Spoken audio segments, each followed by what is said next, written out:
This is Athena Jezik, and today we're going to work on some lymphatic drainage.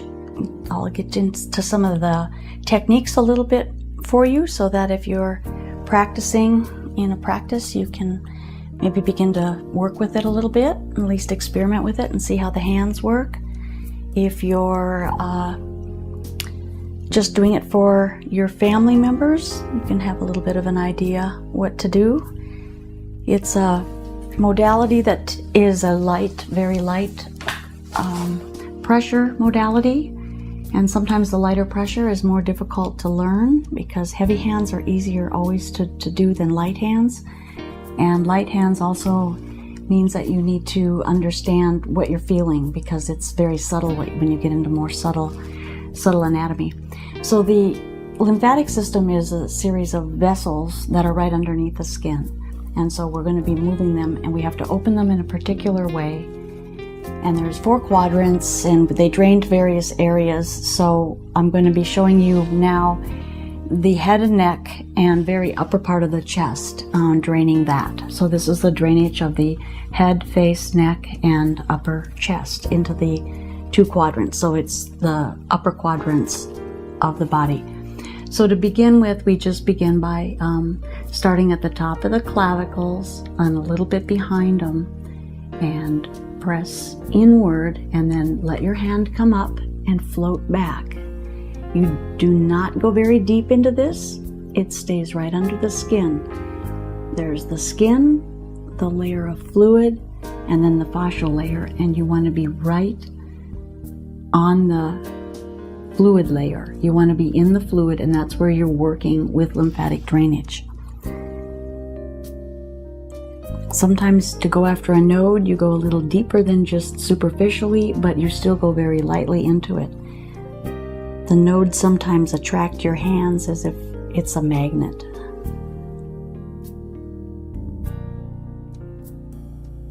So you go around the clavicle area in this kind of a shape that is out to the point here and then back.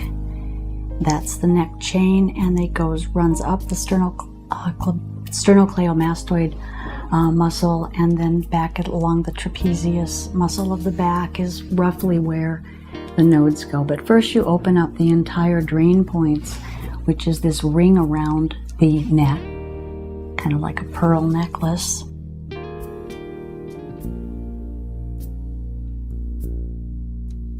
And then we go up the neck with little skin stretches. 3 to 5 times is what you want to do, and then you just ride it up. And there is a rhythm to it. So when you ride it up, you also want to feel that it has kind of a filling sensation. So you feel the fluid pushing out, and then it fills as it comes back in.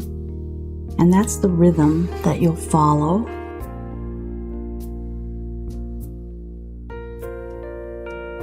And then when you get up to the top, there's a big bunch of nodes where a drain point is called the water wheel.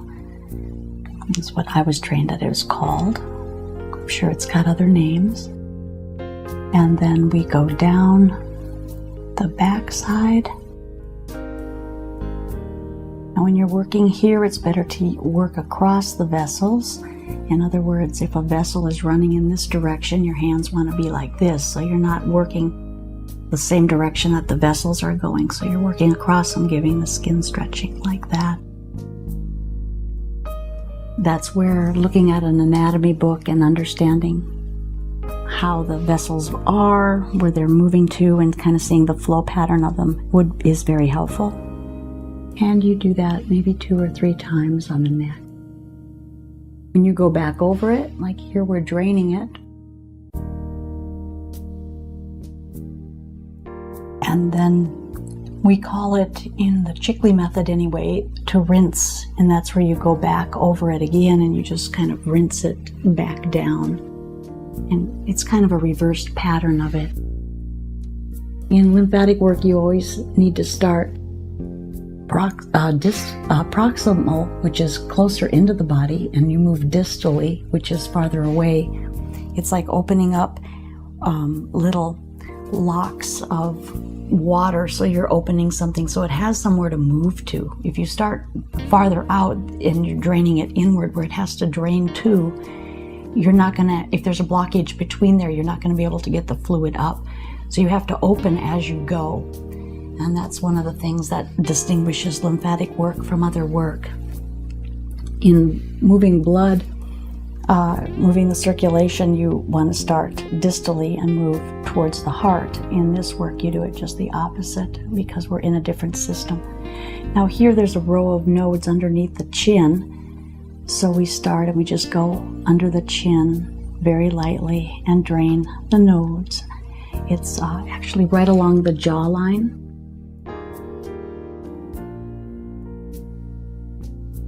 And then a rinse coming back down.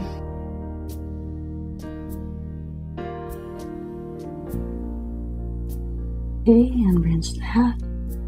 And then coming back up. Now the draining on the face is there's a triangular from the nose kind of down this direction. This drains down and this drains to the side. So to drain down, the next thing after you open up this chain underneath the jaw down at the mandible, you come up to the chin and just start draining down. Move to the side and drain.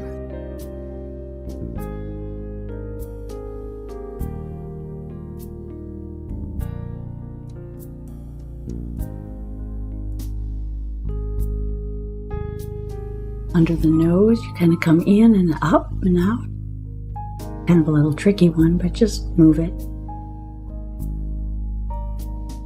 And on the edge of the nose. And you're draining downward on the nose, so it's going that direction. And just move up each time, a little bit more. Now when you get to the nasal bones here, the very top of the nose, I do a cranial move here where I'm grabbing a hold of the nasal bones with my fingers very, very lightly and pulling just slightly upward. This tends to open the bones, and it's just such a close relationship with so many of the sinuses in that area that it helps open the drainage a little bit just with the positional change of the bones. Well, this is not really lymphatic work, but it does seem to integrate into the work quite well. And then draining back down. And then draining back downward.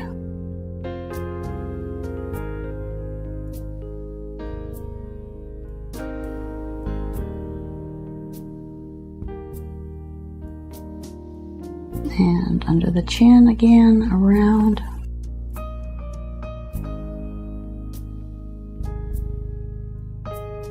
And after you get to that, then you want to come to the cheeks, and here we are, we're pushing this open.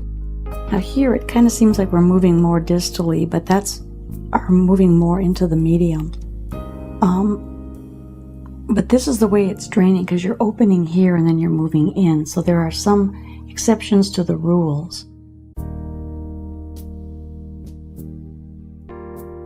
But it's pretty obvious, and it makes a lot of sense when you understand the body. So basically you start in the center and move outward, but there are times that perhaps it's a little bit different.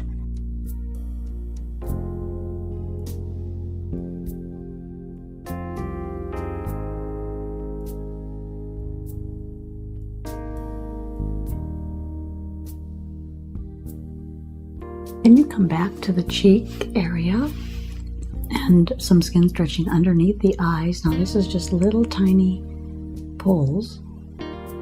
This is very good work to do if you are an esthetician. This is an excellent thing to incorporate into your work if you haven't already.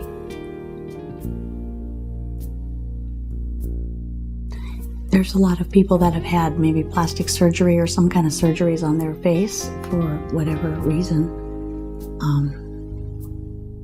This work is excellent.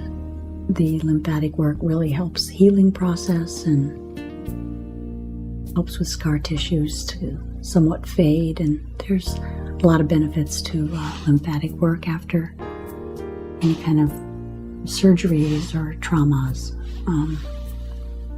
especially where there's fluids collecting.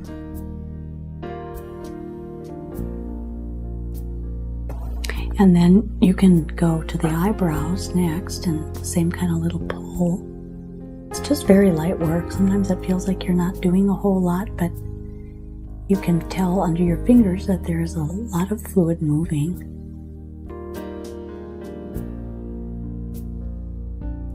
And then there's the eyeballs.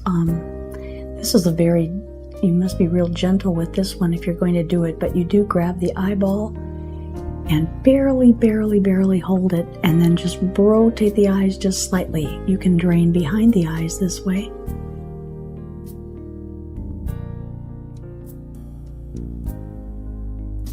Okay, and then very lightly across the eyelid. There's kind of an upward motion on the eyelids. Upward toward the eyebrows, and then draining.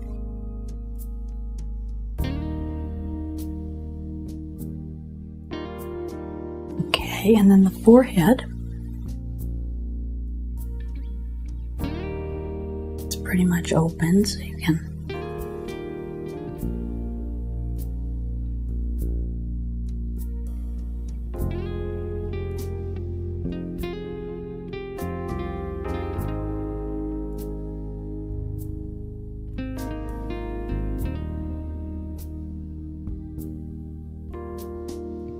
And then you can do the ears, where you put your finger right inside the ear there and just rotate each ear opposite back and forth. This will drain the ears. This is excellent for children that have ear infections. Oftentimes it'll help them feel better almost immediately.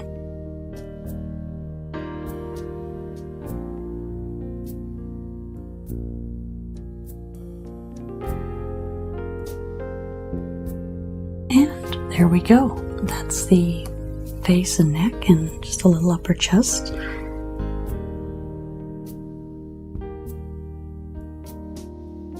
The head, you can just push the head like so. It's just pumping, and there's the same kind of pattern in the back of the head. It's a triangular kind of thing in the back of the head as well, the way that it drains down into the neck, and then these drain into the water wheel area.